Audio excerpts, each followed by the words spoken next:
On the call this morning, Moody's puts the U.S. credit rating on review for the first time since 1995. On reviews, the debt ceiling will not be raised in time to avoid some kind of default. Overseas markets fall on the news. Gold hits all-time highs and silver is up nearly 2% as investors rush to the safe havens. But S&P futures are still positive on strong earnings from Yum Brands and J.P. Morgan. I'm Alex Steele, and the morning call starts right now.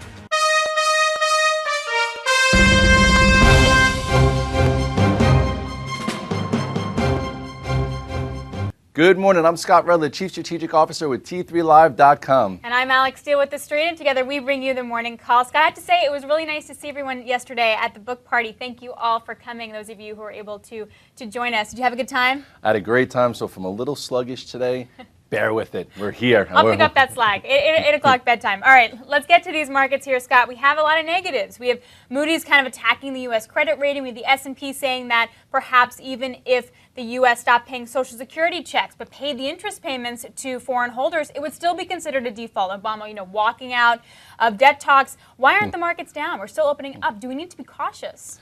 I think people are now cautiously optimistic because you just named a lot of headlines that you would have thought would have brought down the market, but technically they're we're bringing holding down higher. Foreign markets, which is what's interesting. Right. So I think like almost U.S. as of now is a safe haven, but I don't think the market's going to go anywhere until we resolve this debt ceiling. I don't think we're going to go anywhere until we have some more clarity. But so right now we're kind of on hold, and we're going to focus on earnings. If you look at the spiders right now, if you look at this chart, you will see what we're talking about. You'll see that we are now holding a bit higher, creating a new pivot area. This was the breakout of this lower pivot when the market rallied into July 4th. Big move up, had a rest into the old highs.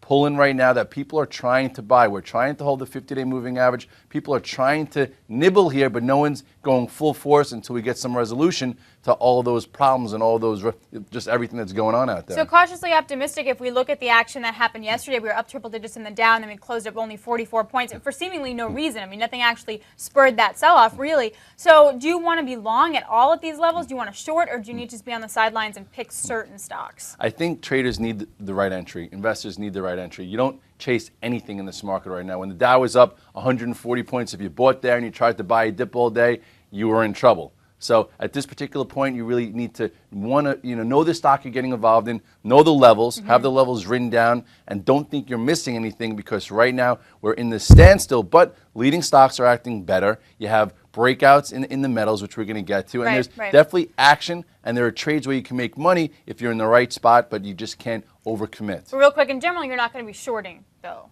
I think some people, it was hard to short because yesterday they opened the market up and then they just pushed to the highs. So they squeezed all the shorts, and then we just trickled down all day. So they were fed up the same way. If you bought on the highs and the dip came in all day long, you were underwater on your P&L. So it's a tricky time, but we have to remember that it's July. There's a lot going on. So at this point, just do a little less, but don't close your eyes to the action because once some of these issues get resolved, we could blast off just as quickly as we blasted off, on that holiday weekend as of July 4th.